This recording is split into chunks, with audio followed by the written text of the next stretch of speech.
శ్రీగురుభ్యో నమ. హరి ఓం.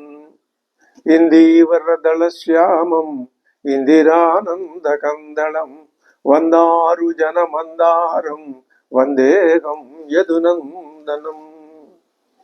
నారాయణం నమస్కృత్య నరం చైవ నరోత్తమం దేవీం సరస్వతీం వ్యాసం తతో జయముదీరయేతు.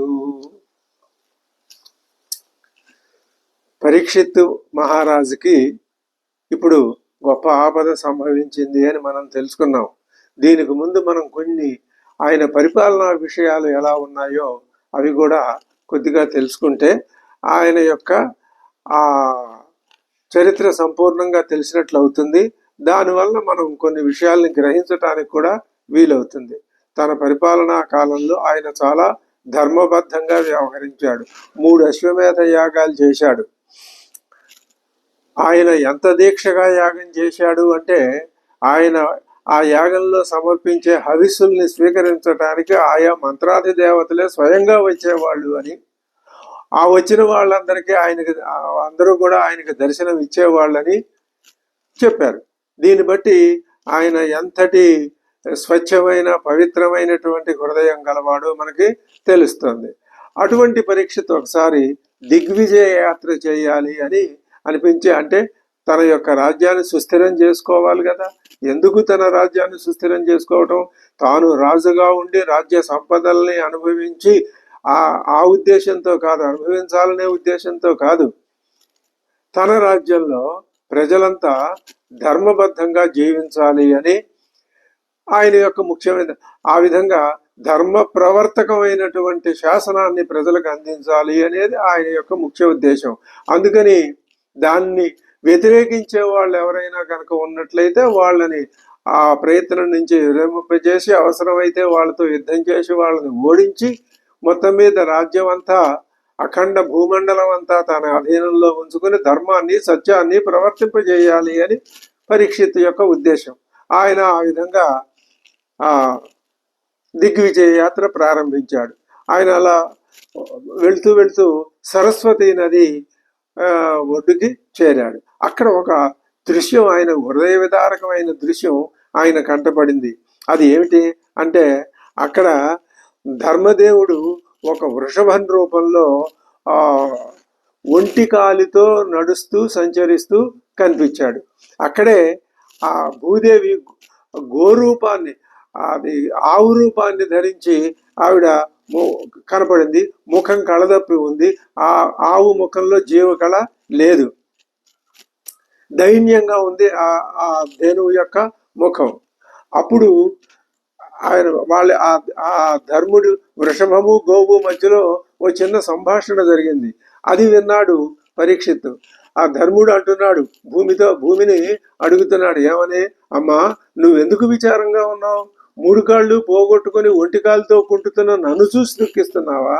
లేకపోతే నీ పెనుభారం తగ్గించిన శ్రీహరి నిన్ను విడిచిపెట్టి వెళ్ళిపోయాడు అని దుఃఖిస్తున్నావా? లేదా మానవులు కట్టుబాట్లన్నీ దాటిపోయి ప్రవర్తిస్తున్నారని బాధపడుతున్నావా? మరి ఆ బలవంతులు తమ స్త్రీలను అపహరిస్తూ ఉంటే రక్షించలేక జీవోత్సవాల్లాగా ఈ కుమిలిపోతున్న బలహీనుల్ని చూసి గుండె చెరువై తట్టుకోలేక విలపిస్తున్నావా? ఎందుకు విలపిస్తున్నావు నువ్వు?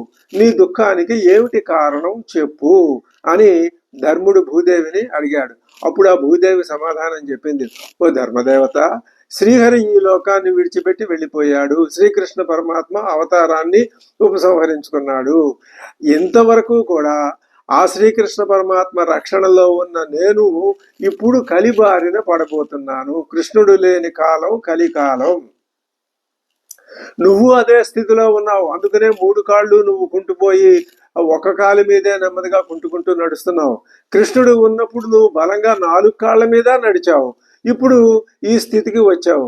కృష్ణుడు సంచరించినప్పుడు నేను కూడా హాయిగా సుఖంగా ఉన్నాను, ఎంతో ఆనందించేదాన్ని. అతడి పాదాలకి ఉన్న పద్మం, వజ్రం, అంకుశం, ధ్వజాల ముద్రలు నా మీద పడుతూ ఉండేవి. అవి నాకు అలంకారాలుగా ఉండేవి. ముల్లోకాల్లోనూ నాతో సమానమైన సౌభాగ్యం ఎవ్వరికి ఏ ఇతర గ్రహానికి లేదు అని నేను ఎంతో ఆనందిస్తూ, భూమిగా నన్ను ఆయన సృష్టించినందుకు నేను నా భూదేవి జన్మను నేను ఎంతో ఆనందించి గడుపుతున్నాను. అటువంటి కృష్ణ పాదాలు తాకటంతో నాకు పంటల రూపంలో కూడా ఎక్కువగా ఇది ఉంటూ ఉండేది. కానీ ఇప్పుడు ఆ కృష్ణుడు అవతారాన్ని పరిసమాప్తం చేశాడు. ఇప్పుడు నాకు ఏ విధమైనటువంటి రక్షణ లేకుండా పోయింది. మరి ఆ కలికాలం నా మీద పడుతుంది అని నేను బాధపడుతున్నాను అని ఆవిడ అన్నది. వీళ్ళు ఇలా మాట్లాడుకుంటూ ఉంటే అక్కడ మధ్యలో ఇంకొక వ్యక్తి వచ్చాడు. అతడు ఎలా ఉన్నాడు? ఒక రాజు వేషం వేసుకున్నాడు. ఆ వస్తూనే అతని చేతిలో ఉన్న కర్రతో ఆ ఎద్దుని గట్టిగా దెబ్బలు కొట్టడం మొదలుపెట్టాడు. ఆ ఆవుని ఎప్పుడైతే ఎద్దుని కర్రతో బాతున్నాడో ఆవు బెదిరిపోయింది. ఆ ఆవుని కాలితో ఒక్క తన్నాడు బలంగా. ఆ నిస్సహాయంగా ఉన్న ఆవు మరింత కన్నీరు కారుస్తూ విలపిస్తూ అలా ఉండిపోయింది, దీనంగా అరుస్తోంది. సరిగ్గా ఈ దృశ్యం జరుగుతూ ఉన్న సమయానికి పరీక్షిత్తు అక్కడికి వచ్చాడు. ఎందుకు వచ్చాడు? ఆయన మృగయా వినోద ఇతర మన దిగ్విజయ యాత్ర చేయడానికి ఆయన అక్కడికి వచ్చాడు. ఆ పురుషుడు చేస్తున్న పని చూశాడు. ఆయన కోపం పట్టలేకపోయాడు. కత్తి దూసి అతని మీదకి లంఘించాడు. అతన్ని నిలవరించాడు. ఆ పని చేయకుండా ఆపాడు. అప్పుడు అంటున్నాడు, ఎవడవయ్యా నువ్వు? ఈ రాజ్యం కురువంశీయుల పరిపాలనలో ఉంది. దీన్ని పరిరక్షించడమే మా కురువంశీయుల యొక్క ప్రథమ కర్తవ్యం. నేను నా రాజ్యాన్ని ఎటువంటి అధర్మ కార్యాలు జరగకుండా రక్షిస్తున్నాను. ఎవరూ చూడటం లేదనే ధైర్యంతో వచ్చి నువ్వు ఈ విధమైనటువంటి ఈ నీచమైన చర్యకు పాల్పడుతున్నావు. ఇప్పుడు నిన్ను నేను శిక్షిస్తాను అన్నాడు. ఆ పురుషుడు గజగజ వణికిపోయాడు. పరీక్షిత్తు ఆవుని ఎద్దుని కూడా మీరేం భయపడకండి, నేనున్నాను మీకు అని ఓదార్చాడు. అప్పుడు వృషభమా, నువ్వు తెల్లగా ఉన్నావు, బక్క చిక్కిన నీలో ఏదో ఒక దివ్యమైన తేజస్సు ఉంది, ఒంటికాలతో ఉన్నావు, చూస్తే నువ్వు ఎవరో దేవతా పురుషుడు లాగా ఎద్దు రూపంలో ఇక్కడికి వచ్చావు అనిపిస్తోంది. నీ 3 కాళ్ళు నరికిన అపరాధి ఎవరో చెప్పు, నేను వాడిని శిక్షిస్తాను అన్నాడు. అప్పుడు ఆవుకు కూడా అదే విధంగా ధైర్యం చెప్పాడు. ఇప్పుడు ధర్ముడు చాలా, ఆయన పేరే ధర్ముడు, ధర్మరాజు, యమధర్మరాజు. ఆయన ఏమన్నాడు? ఇప్పుడు ఇక్కడ ఒక ధర్మ సూక్ష్మాన్ని పాటించాడు ధర్ముడు.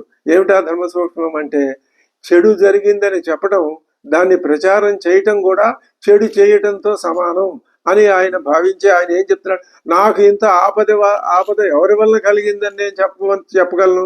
ఎవరి వలన ఆపదలు కలుగుతున్నాయో తెలుసుకునేందుకు నేను చాలా ప్రయత్నించాను. ఆ సమయంలో పెద్ద పెద్ద పండితులు విచిత్రమైనటువంటి వాదాలతో ముందుకు వచ్చారు.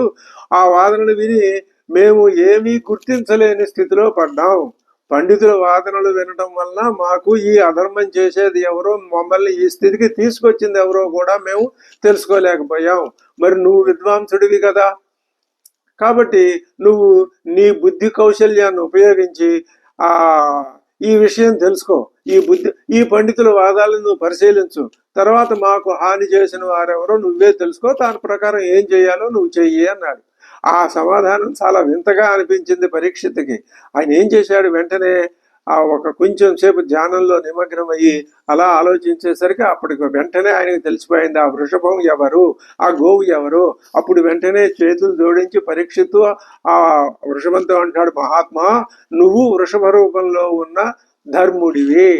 పాపం చేసిన వాళ్ళు ఏ నరకానికి పోతారో ఆ నరకానికి ఆ పాపం చేసిన వాళ్ళ మీద చాడీలు చెప్పేవాడు కూడా ఆ నరకానికి పోతాడు అనే ధర్మాన్ని గమనించి నువ్వు నాకు అసలు విషయం చెప్పకుండా నేనే గ్రహించేటట్లు చేశావు.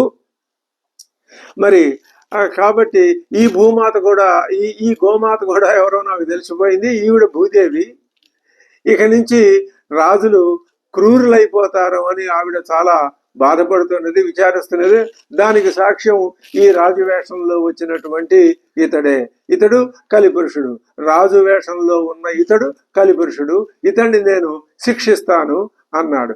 అప్పుడు గజగజ వణికిపోయి కలిపురుషుడు రాజు యొక్క పాదాల మీద పడి ఆయన్ని శరణు అన్నాడు. అప్పుడు పరీక్షిత్తు, సరే, శరణన్న వాళ్ళని మేము ఎప్పుడూ కూడా శిక్షించం.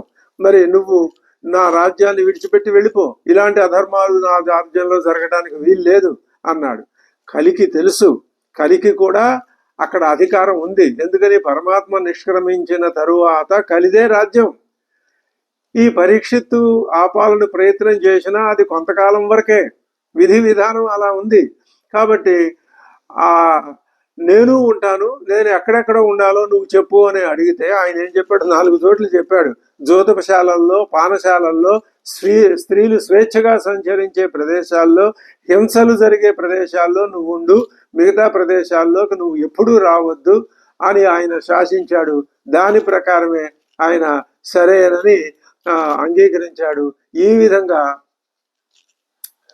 ఆ పరీక్షిత్తు కలిపురుషుణ్ణి నిగ్రహించాడు.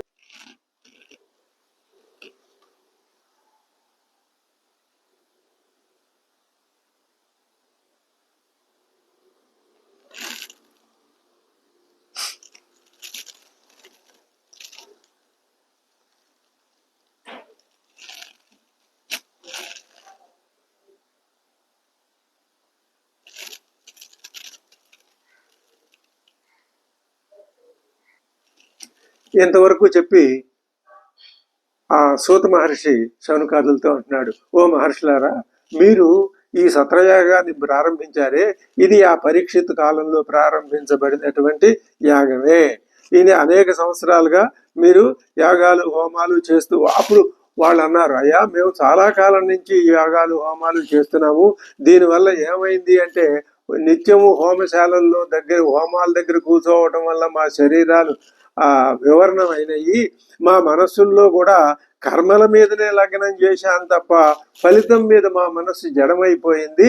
అంటే కర్మలు చేసినందువల్ల వచ్చినటువంటి ఫలితం లేని తనాన్ని వాళ్ళు అంగీకరించి ఇది ఏమిటి ఇలా జరిగింది అని అడిగితే, అప్పుడు సూత మహర్షి అంటున్నాడు, అటువంటి మా మనస్సులకి నువ్వు ఏం చేయాలి అంటే, వీళ్ళు అడుగుతారు, శ్రీహరి కథలనే మకరందాన్ని సేవించి పులకించి తరించే భాగ్యం కలిగించావు, నీ వంటి వారు చాలా కాలం క్షేమంగా ఉంటే మాలాంటి వాళ్ళకు ఉపకారం జరుగుతుంది అని అంటూ ఇంకో మాట అన్నారు. శుక మహర్షి పరీక్షిత్తుకి భాగవతాన్ని వినిపించాడన్నావు కదా, మరి ఆ భాగవతాన్ని నువ్వు మాకు కూడా వినిపించు అని వాళ్ళు అడిగారు.